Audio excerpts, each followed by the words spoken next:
Il va alors choisir de s'exprimer lors d'une prestigieuse conférence organisée par le Wall Street Journal et diffusée sur Internet. Tous les poids lourds de la Silicon Valley y ont déjà défilé.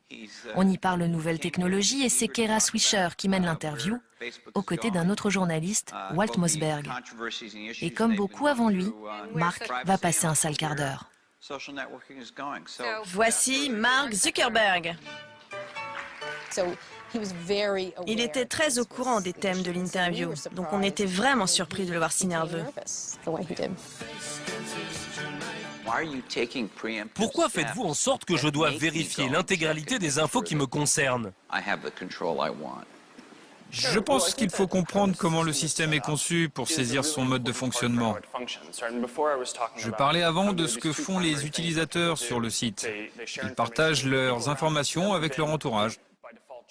Mark ne répond pas du tout à la question. Mais en face de lui, le journaliste insiste. Mais vous n'avez pas répondu à ma question. Vous semblez avoir décidé de rendre publiques mes informations personnelles sur Facebook. Vous l'avez fait tout seul, sans prévenir? Nous lui avons posé des questions l'un après l'autre et il a refusé de répondre. Alors nous lui disions, répondez! Ce n'est pas ça notre question. Et à force de ne pas répondre aux questions des deux journalistes, l'interview devient de plus en plus musclée. Ces emails que vous avez écrits à la fac, ils vous suivent, que ça vous plaise ou pas. Kara évoque un email envoyé par Mark 5 ans plus tôt. Un email où il écrivait que les utilisateurs de Facebook étaient bien naïfs de lui faire confiance. Mark est déstabilisé, il commence à transpirer.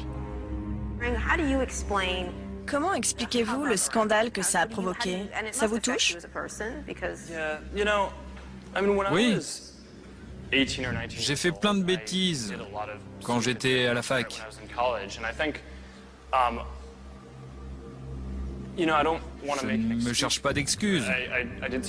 Et je suis vraiment désolé d'avoir fait ça. Certaines accusations sont vraies, d'autres non. Pouvez-vous nous dire quelles accusations sont vraies? Je ne sais pas trop, c'est loin. Mark perd tous ses moyens, il ne maîtrise plus ses réponses et transpire un peu plus. Et il se met à transpirer, mais vraiment transpirer. À quel point transpirait-il? Oh, entre nous, on appelait ça la fête de la transpiration. On ne pouvait pas voir ça du public, mais c'était vraiment énorme. Ça coulait à grosses gouttes le long de son nez. J'avais peur qu'il fasse un malaise, et il était tout pâle, il avait l'air malade. Pour moi, c'était une crise d'angoisse. Il nous a dit qu'il ne se sentait pas bien, mais en tout cas, c'était très mauvais pour lui. Pour détendre l'atmosphère, Kara interrompt l'interview et tente une petite plaisanterie. Vous voulez retirer votre sweat? Non, je ne l'enlève jamais. Je sais, mais il y a des femmes dans le public qui aimeraient bien que vous l'enleviez. Non, En s'épongeant le front, Mark prend conscience de la situation. Il cherche une issue, mais les questions repartent de plus belle. Pouvez-vous expliquer ce qu'est la personnalisation instantanée, pourquoi vous l'avez fait et à quoi ça sert pour vos utilisateurs? peut-être que je dois l'enlever. Enlevez-le. Pour gagner du temps, Mark décide d'enlever son sweatshirt, mais il va comprendre qu'il n'aurait jamais dû. C'est un sweat officiel. On imprime notre mission à l'intérieur. Oh mon Dieu! L'intérieur du sweat. Mais qu'est-ce que c'est? Rendre le monde plus ouvert et connecté. Oh mon Dieu, c'est un culte secret. Regardez ça. Rendre le monde plus ouvert et connecté, avec un symbole au milieu qui doit être réservé aux initiés, je pense. Un logo mystérieux qui vante les valeurs de Facebook. Kara gère la situation sur le ton de l'humour, mais cela ne suffit pas à détendre l'atmosphère. Mark Zuckerberg le sait, l'interview est une catastrophe, il ne pouvait rêver pire publicité. Ce jour-là, il prend conscience de ses difficultés à communiquer. Il comprend aussi que pour assumer parfaitement son statut de PDG de Facebook, il doit vaincre son anxiété maladive. Mark découvre l'importance de l'image et son douloureux apprentissage ne fait que commencer.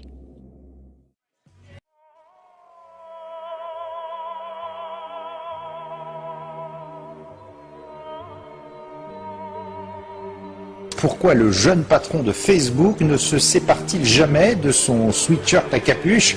Les rumeurs les plus folles circulent depuis des mois. Les internautes ont enfin une piste. Et oui, l'insupportable geek multimilliardaire, le très présomptueux Mark Zuckerberg, a enfin retiré son inséparable hoodie. C'est comme ça qu'on appelle les sweats à capuche. Forcé de tomber la veste devant les caméras de télévision. Et qu'a-t-on découvert à l'intérieur? Pas un gris-gris, Damien, pas une doublure en billets de 100 $. Non, non, non. Un étrange dessin digne du Da Vinci Code, un schéma mystique censé représenter la mission de Facebook.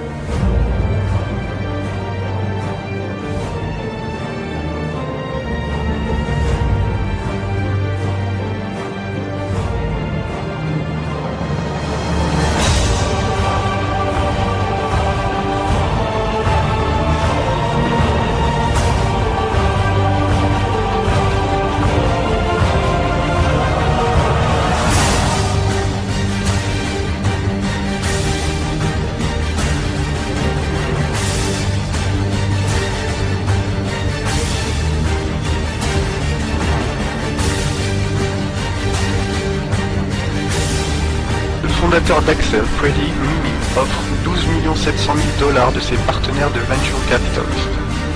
Le manager d'Axel, James Breyer, PDG du National Venture Capitalist, NVCA, est créé par Gilman Louis, PDG de InQtel, une entreprise capitaliste créée par la CIA en 1998.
من فئة $1 لرأيت رمز الماسونية خلفك.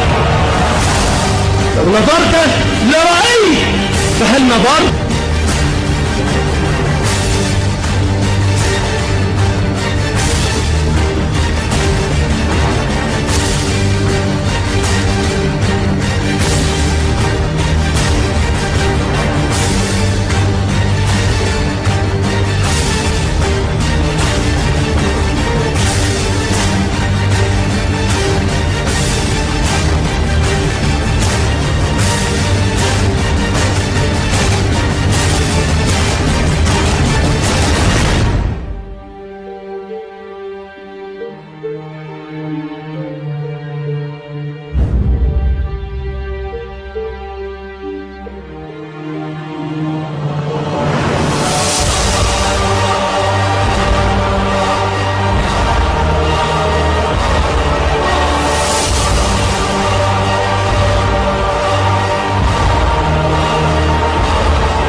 هذه المواقع هي من ساهمت مساهمة كبيرة، وأنا أعتبر أن الحزب القوي والحزب الخطير الذي كان يضرب ضد الاستبداد هو حزب الفيسبوك، واعتبر أن الفيسبوك وهو الموقع الاجتماعي الذي نشر كل فظائع هذا النظام طيلة سنوات هو الذي حرك الشارع، هو الذي حرك الشارع، هو الذي حرك الشارع.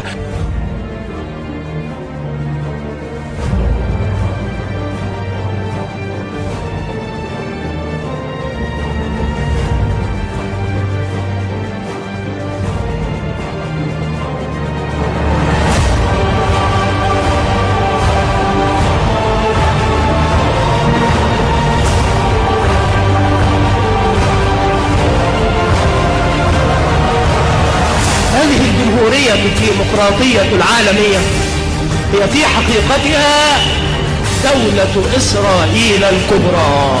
يريدون أن يحكموا العالم وأن يتحكموا في الشعوب كافة، في مقدراتها وفي مصائرها وتكوين الحكومة.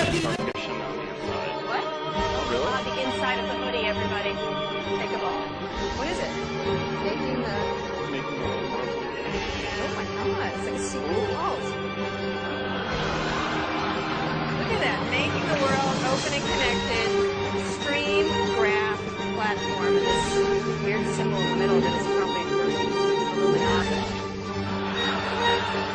Oh, 2000. No, it's 2000. Oh, no.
today reauthorized funding for Facebook, the massive online surveillance program run by the CIA.